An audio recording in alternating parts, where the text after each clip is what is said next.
Hello mga idol, magandang araw.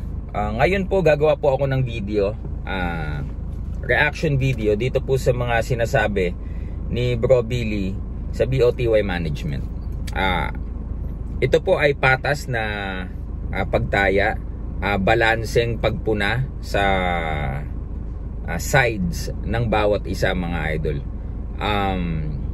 Kasi hindi din po mapipigilan na kami po ay magsalita dahil ngayon po ay kami ay parte ng BOTY. So kami po ay magsasalita dun sa mga bagay na medyo nakita kong hindi akma sa mga nasabi na ni Bro Billy. But again, I completely understand the position of Bro Billy regarding this. Now, Bro Billy stated the issue regarding the talent fee. Mga kaibigan, narinig ko yung sinasabi niya. Ito lang po ang masasabi ko. Iba-iba po kami ng talent fee. Ako po kahit hindi po ako lumaban, nag-appear lang po ako doon, appearance fee. Meron pa rin pong binigay ang Battle of the YouTubers. Kay Haring David, maganda po ang kanilang ibinigay na presyo, alam nyo na. Kay Super Sam, maganda po ang kanilang ibinigay na talent fee for Super Sam. Ngayon ganito po mga kaibigan. Yes, I understand that Billy is stating that we have to know our worth. Sino ba tayo para presyuhan ng ganito? Yung pagkain ko, transportation, yung aking training expenses. Well, totoo.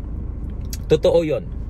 Kaya nga lamang, kailangan din nating isaalang-alang yung mga bagay na pinagdaanan, hindi lang ng ating mga sarili, kundi nung mismong management din. Balikan po natin. Yung pong season nila Billy, alam naman ng lahat na medyo nagka-problema. Ano po ang kaibahan ng season nila sa season nung season 2, no? Nung season 1 po, yung mga bumili ng pay-per-view, inirefund po lahat. Inirefund po lahat. Saan po umasa ng revenue ang BOTY? Sa pag-upload ng YouTube ni Sir MG na nabulilyaso pa kasi sa mga taong nag-leak ng mga video or naunang nag-upload. So sa makatuwid po, yung inaasahan nilang nalamang nilang way of earning that season, nabawasan pa. Nag-refund po sila ng pera na malaking halaga, hindi po biro. So in short, instead of tumubo or kumita yung season nila, nagpaluwal sila, no? Just to, para maitawid yung event po na yon. So, although tama si Billy na yes, we have to know our worth, pero dapat po magiging balanse din po tayo sa kung ano man po ang kalagayan din na naranasan ng management. Bayad ka naman nung first season But the second season, yung offer sa'yo is because of the adjustment that has been made base dun sa nakaraang pangyayari sa BOTY. Totoo din na sinasabi mong kasalanan ko ba yun o hindi? Hindi ko na kasalanan yun. Yes, totoo yun Bro Billy, hindi mo kasalanan. Pero you need to think also of the welfare nung namang management. Bakit? Bumabangon pa lang nagtatry pa lang uli na kumuha uli ng sapat na pondo para maitawid uli itong upcoming event na inaasahan nila na makakabawi sila sa kanilang mga financial expenses at tutubo. Di ba po? Bakit naman po? Kasi alam naman natin na Battle of YouTubers, ang kaakibat po niyan, like you, 'di ba? Madadagdagan ng views mo, ang subscribers mo tataas, yung mga opportunities for sponsorship andyan. Nandyan po 'yan So, kung iisipin po natin yung paunang talent fee lamang na dinedemand natin, kung depende kasi yan sa arrangement ng bawat atleta sa management.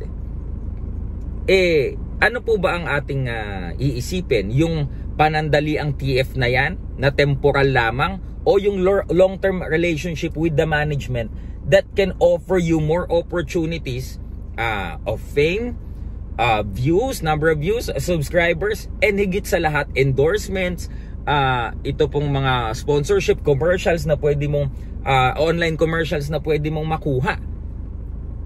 Di ba po? Again, Bro Billy, si Bro Billy lang. Pagpatuloy ang ating pong discussion mga kaibigan. Gusto nyo po ba ng larong may talpakan at napakabilis lang mag-cash out kung nanalo na kayo within 3 minutes? Kabibi Game, download natin, samahan nyo ko. Alright, so mga kaibigan, ito yung link na to, ilalagay natin sa description at ipipin natin sa comments. Yan, so download now, download anyway, installed mga kaibigan, so open. Yan. Alright, so kung hindi ka pa registered, syempre, phone register muna. Alright, register mo muna, then create password. Okay, and send OTP code. After na-enter mo yung OTP code, click on register. Alright, so ito na mga idol, no? So, ito, pagka umpisa mo pa lang, may 5 pesos ka pa dyan, ano? So, ito, 88 na lang yung natitira sa akin. So, mamili ka na lang kung saan laro dyan gusto mo. Ayan, no? So, for example, ito, Dragon Tiger. Yan, napakadali lang yan. Pipili ka lang, pataasan lang yan. Magbibet ka lang. Tapos kung sino mas mataas, syempre, mananalo ka, no? At, syempre, kung gusto mo namang mag-withdraw, yan, no? Close up mo yan. Click on withdraw lang. Yan, no? Click mo yan. Yung withdrawal amount dyan is between 300 to 10,000 pesos. Tapos enter mo dito yung GCash number mo. And then click withdraw. And then within 3 minutes lang, napakabilis, nandun na agad sa GCash mo. Yan. So ano pang hinihintay nyo? Download na kayo ng Kabibi Game. Ay, yung link natin ay nasa description at nasa pinned comments. Diyan, no? Medyo hindi lang ko agree doon sa ilan kong narinig. Although may point din siya. Bakit? Kasi medyo na-disappoint ako. Bakit? I know how deep Billy thinks sa mga bagay-bagay. Alam ko yung mga pagtaya niya. And alam ko na kung siya ang tatanungin, siya din mismo unang-unang magsasabi, no, long term yung iisipin natin para bakit. Nakita ko kung paano ko mag-isip nung you're trying to fix the beef between us and Jason, 'di ba? Nung pinagkausap mo kami sa iyong channel. That time nakita ko kung gaano ka kalalim mag-isip, and I know na ikaw pa ang pinakaunang tao na makakaisip na think of the long-term relationship versus yung panandalian lamang or temporal na demanded na TF mo, which is I agree. If you believe na this is your worth, I agree, but again, kailangan din nating munang isaalang-alang ano ba yung napagdaanan ng BOTY management at kung ano ang mga diskarte nila para makabangon, kapatid. So yun po.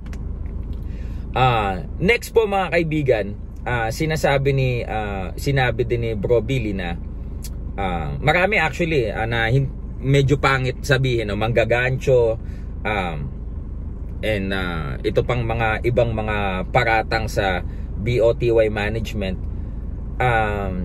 Nagkaroon din po ako ng pagkakataon na makausap si Sir MG at si Sir Rendon tungkol dito. Ngayon, hindi ko din mapigilang maisip bakit ganon. Una, dito muna tayo bago ako tatalon dun sa mga naging hakbang mo, Bro Billy, no? Bro, dati kong kaaway si Sherwin Ilas, bro. Si Pogi for life. Pero bro, when he apologized to me and his wife apologized to me, kahit nung nasa US pa ako, hindi ko pa siya nakikita personal, and nakita ko yung puso niya na humihingi ng kapatawaran, nagkamali siya sa paninira niya sa akin. Actually, kayo daw yung magkakaibigan pa noon, kayo si Jason nga, ikaw, and siya, nag-uusap pa nga daw kayo I forgave him, and then since then wala kami naging problema. Now, hindi ko lang magets, bro, na nakarating sa amin, kasi although hindi naman si Dave and si Sherwin ang super close kami, okay yung aming samahan ni Sherwin. Hindi ko lang maintindihan bakit mo kailangang ikalat yung kanyang larawan, hindi lang kay Sir Rendon, kundi sa mga staff ng BOTY, stating na naninira siya ng event, stating na naninira siya ng samahan. For what, bro? Yung move na yon, hindi ko inaasahang manggagaling sa'yo. Hindi ko inaasahang manggagaling sa'yo, bro. Kasi kung may galit dapat kay Sherwin, ako dapat yun Kung may tanim ng galit. So hindi ko lang maintindihan bakit ka ganon kagalit kay Sherwin Ilas na kayo ang dating magkakasama. 'di ba? Ayokong isipin na nadidiktahan ka ng kung sino man o kung sino man alam mo na kung sino, kung nila no, hindi ko alam. Para umabot sa punto na ikalat mo ang kanyang larawan at tawag dito, sabihin yung mga ganitong bagay sa BOTY management at lalong-lalo na kila Sir Rendon. Saan ang gagaling yung yung ganun mong puot sa puso mo?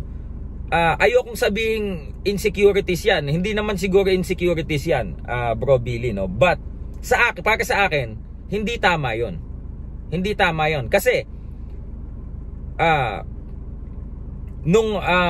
alam mo ang ginawa sa akin ni Boy Bisa. Alam mo 'yon. Pero I never did that na oy ganito, ganyan o kaya susulat akong personal sa BOTY management. Wag 'yun. Hindi. Napaka-pathetic ng ganung move, bro. 'Di ba? Kung nakapasok man kami dito or kahit si Bro Sherwin, siguro dahil na din sa kanyang way ng pakikisama at paghandle ng sitwasyon. Yung sinasabi mong naninira ng relationship or naninira ng event, hindi ko talaga magets, bro. Hindi ko magets. So, sana ma-clear mo yan kung bakit mo ginawa yung bagay na yon na pag-send sa mga staff and kay Sir Rendon, no? Next siguro, bakit ganito nangyari, bro? After Kiko Matos exposed you sa kanyang community and then, well, nag-usap-usap na kami, nalaman namin na you are also trying to reach out to Haring Bangis and Haring Bangis pushed you away, telling you na hindi, dun ka na lang kay Matos. And now, because medyo naitaboy ka ni Matos, bumabalik ka kay Haring Bangis, naitaboy ka ni Haring Bangis, it seems like now that nowhere to go na at nauna ka na ding abisuhan ng BOTY na parang it's end of the road for you and the management. Now, atakihin mo na yung management that way. Kapatid, bakit naman ganun? Ako po, hindi ko sinasabing tama or perpekto ang BOTY. Marami pa po silang bagay na kailangan i-improve. Sila po ay natututo pa rin. Bakit po? Ako po ay nasa events management din tayo sa larangan ng professional boxing. Alam ko pong napakadami pa nilang kailangang matutunan. Pero nandun pa sila sa proseso na yon para hindi man maging perpekto pero ma-improve ang kanilang management each and every time na nag-organize sila ng event. Sino tayo para husgahan o ilugmok sila agad ng ganun kaaga natin silang i-judge just because nireject na nila tayo. Bakit? Kasi kapatid, ito, sorry to say, pero inipit mo daw kasi sila. Okay, last minute sasabihin mo kung hindi ibibigay yung TF, yung demanded TF mo, ikakansela yung laban. And then namabait pa nga sila dahil sinabi nila yung rason mo na gusto mong sabihin nila. Although hindi naman talaga yun yung main reason, alam mo na yan. So, bakit ngayon parang sila pang lumalabas na masama na kapatid, kitang-kita naman na natulungan ka ng lubha ng Battle of the YouTubers. Yun lang kapatid, no? Naiintindihan kita dahil bilang ama na magkakaroon ng anak na, kailangan mong mag-hustle, kailangan mong mag-grind. Pero sana kapatid, kung naging ano ka pa rin, naging siguro mas malawak pa rin ang iyong pagtaya, sige, okay, 40K, hindi na din masama yun. Let's say, sige, tanggapin ko, ano lang, magkano ang makukulang sa dati mong nakuha, kung 100K, 60. Bro, sa tingin mo ba hindi mo mababawi yun? I understand that 100K is yung pangangatawanan mong worth mo. I understand that. But imagine yung opportunities na nawala nung nag-decide ka na i-cancel na lang kung hindi 100K. There might be more sponsorships na lalapit sa'yo, mga mga siguro mga online commercials na lalapit sa channel mo, you will gain more followers, you will gain more views. Kasi kung natuloy kayo ni Boy Tato at si Sam, si Boy Bakal naman talaga kalaban, kung nagtuloy laban nyo, talagang alam ko na bakbakan yun dahil alam ko yung style mo eh. Hindi ka gaanong kumbaga close fight yung magiging laban yun ni Boy Tato. Alam ko yung depende na lang din siguro sa condition mo.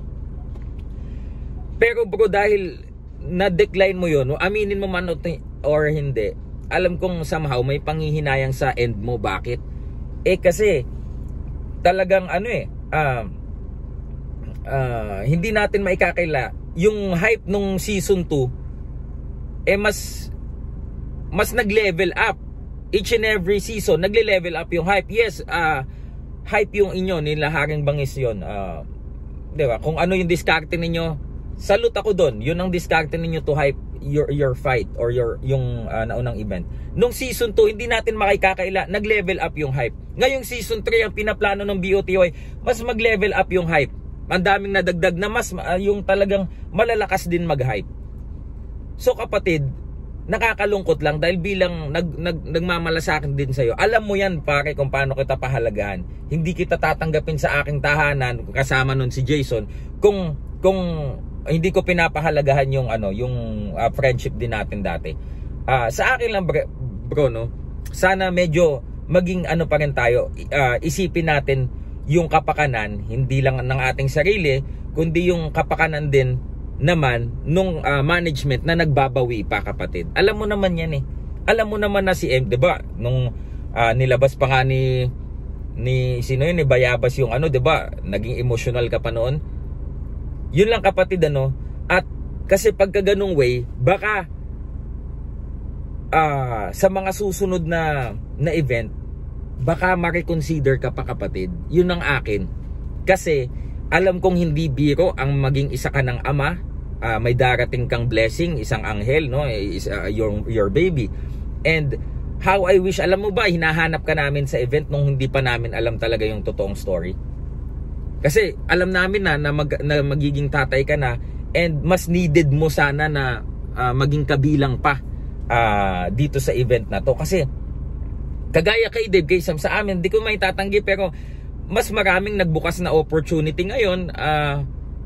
Maliliit man yung iba, pero pag pinagsama-sama mas dumadagdag, nagiging malaki. So yung na yon, yung TF na yon, actually yung temporal lang yun eh. 'Di ba? How I wish na sana tinanggap mo yung 40, tapos mababawi mo naman sa views, and then sa and then next season na BOTY, kapatid, alam mo naman na makaka-recover yung management. Dahil alam naman natin medyo naging disaster yung nangyari nung season 1. Ngayong season 2, alam natin itinawid na lamang, but season 3 continuously improving, kapatid. Yun po ang aking suggestion sana, kapatid. Sana mahimas-himasmasan ka ng konti, kasi although naiintindihan kita, pero kapatid, naiintindihan ko din yung management. So dalawa kayong yung pinanood kita, and at the same time nag-uusap kami nila Sir MG, nila Sir Rendon. Hindi ko din sila masisisi, bro. Kahit gusto kitang kampihan na yes, dapat ibigay kay Bro Billy yung ito yung worth niya eh. Pero bro, pag naririnig ko sila Sir MG, sila Sir Rendon, yung struggles din na pinagdadaanan ng BOTY management, bro, hindi din madali. Hindi din madali, lalo na si Sir MG. He's taking all the blame. Pagka MG, niloloko mo kami, yung pay-per-view, ganyan yung pay-per-view. And alam mo ba bro, kahit mahirap, tinatanggap niya yung blame. Bakit? Nag-uumpisa pa lang kasing mag-improve yung Battle of the YouTubers. And bro, wala ako dito kung hindi ako naniniwalang magiging mas matagumpay to in the near future, Bro Billy. Itong ginagawa nila Sir MG, nila Sir Rendon, alam natin, kudos to them because they started this. Sir MG started this, sila Sir Jonah, sila Ma'am Tony, ngayon sila Sir Rendon. Alam natin na magle-level up pa ito sa mga upcoming seasons pa. And sana bro, wag mong isarado ang pintuan mo dahil nangyari na ito sa inyo ni MG before na akala mo wala na, and bumalik yung oportunidad na dati nang nawala, ngayon nawala man uli. Pero kapatid, naniniwala akong everything is possible.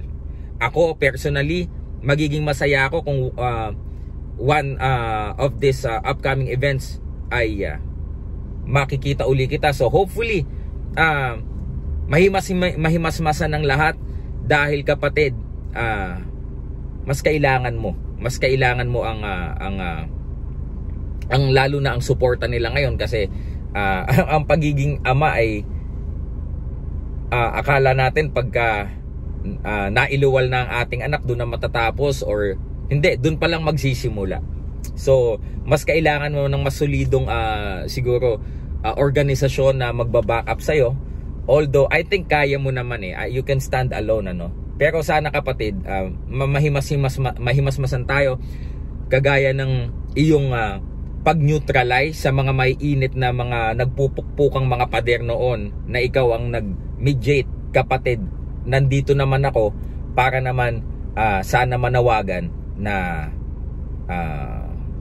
hinahon ka ng konti, hingang malalim, at alam kong maiintindihan, at alam kong mahihimasmasan ka, at alam kong kayang-kaya mo na ilagay uli sa tamang direksyon. Yun lang, Bro Billy. And sa BOTY management, yes po, hindi pa po sila Sir MG, sila Sir Rendon perfect. No one is perfect naman and hindi yan magiging perfecto. Pero nakikita po natin na sila po ay nag-i-improve each season. So kudos po sa inyo, Sir MG, Sir Rendon. This is not to, sasabihin na naman ng iba ng mga haters natin, sip-sip. Iba po ang sip-sip, iba ang linta sa marunong umunawa ng mga perspective ng mga businessman na ito. Bakit po? Tayo din man po nag-organize din po tayo ng event, at hindi po madali. Sana po dun sa mga fans, dun sa mga avid viewers ng BOTY, maintindihan nyo din po ang pinagdaraanan ng BOTY management. Nagbabawi, medyo nakabawi na, but nandun pa rin, papunta pa din dun sa ninanais nilang lugar na tahakin, and sana itong nangyayari na ito ay tawag dito ay wala nang mga tao pang mga madamay, at wala nang mga pangalan pang mga masira, at wala nang mga damdamin pang masaktan. Yun lang sa akin. Sana lahat tayo hatakan paangat, mga idol. Lahat ng legit na nakakaalam, alam ang istorya namin, bakit kami narito. Saludo po sa inyo lahat. At sa lahat po ng mga haters, bashers namin, yes, you can say whatever you wanna say, but at the end of the day, mga kaibigan, alam nyo po na ako, lalo na ako, and the Lontayo brothers are all here for a reason, and kami po ay nandito hindi po para manira ng kung sino, hindi po kami lumabas sa social media, lalo na yung mga kakakita lang sa amin nanira ng ganito ganyan. Hindi po, kami po sumagot lamang at dinepensa ng aming mga sarili. Napakahirap pong mag-judge kung wala po kayo sa aming kalalagayan. Matuto po tayong magsaliksik para po lubos nating maunawaan kung ano ba talaga yung mga kaganapan na nangyari. Yun lamang, mga kaibigan, at God bless everyone. Peace.